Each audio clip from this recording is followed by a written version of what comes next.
All right, I'm gonna go on a little minute kind of rundown of this because Right. there's a subscriber I've been a subscriber to him like for a while. He's been to me for a while since like back in the old days when we had like 100 subs, and he has a Towergate series. Right, like every day it's a new video regarding Towergate, the FISA warrants, and things of that nature. And there is some very, very interesting information regarding this whole memo that everyone wants out here. So I'm going to go over something for a minute here. So, All right. and this is Real all quick though. Why is it called Towergate? because of the FISA warrant for spying on Trump communications, apparently, Ah, okay. regarding the Trump Tower. Yeah, makes sense. I'm going to post a link in the chat so you can see the FISA investigation into it, so you kind of know what I'm talking about here. And yeah, this is pretty interesting here. So basically, on November 2015 to April 2016, DOJ insiders and outsiders, including Fusion GPS, accessed the NSA and FBI databases using the FISA 702.17 queries. This allowed Fusion GPS to do opposition research using the NSA database. It stopped on April 18th when NSA Director Mike Rogers discovered the illegal activity, and he ordered his compliance officer to do a full 702 FISA audit. The audit concluded that FISA was being abused not only by government insiders, but by outside contractors, which included Fusion GPS. Mike Rogers briefed the FISA court on which caused them to investigate and file a document known as the improper disclosures of raw information, which is what I just posted in the chat there. And that confirmed Director Rogers' findings. So this document was entered into the record in late April 2017. So the information then collected from the NSA was being collected by Fusion GPS. Fusion GPS was then shut down because of the FISA investigation and the NSA audit, so they could no longer get their information from the database. So what they did, they brought in this woman named Nellie Orr, who is a Russian expert and former CIA asset, and who's also the wife of Bruce Orr, who was a high-ranking member of the Department of Justice. So Nellie and her husband, she used her husband Bruce's position in the DOJ to continue to gather more FISA data on the Trump administration or the Trump campaign at the time.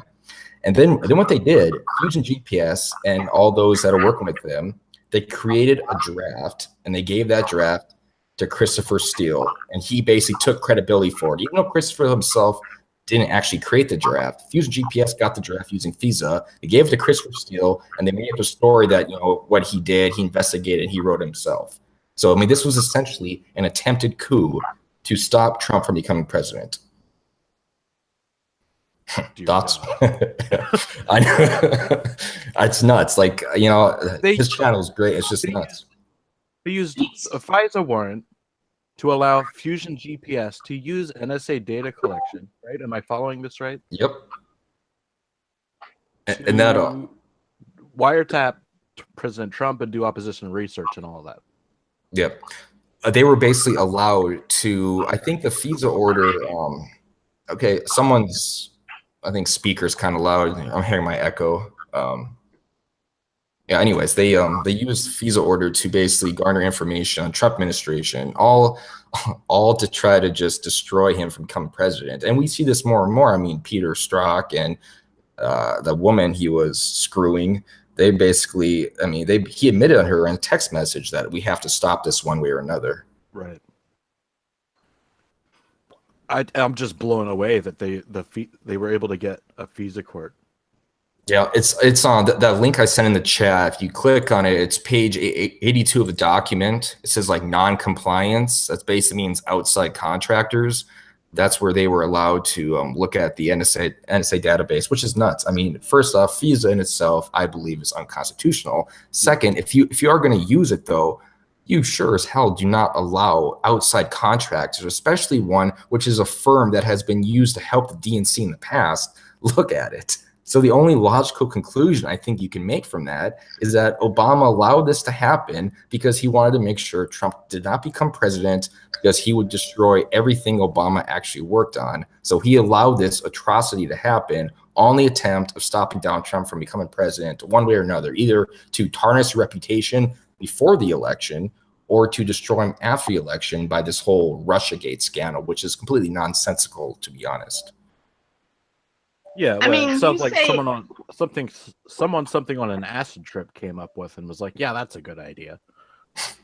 But they didn't. Yeah. It's obviously not very well thought through. I think they thought they were going to get away with it because Most people thought Hillary would probably long win. time.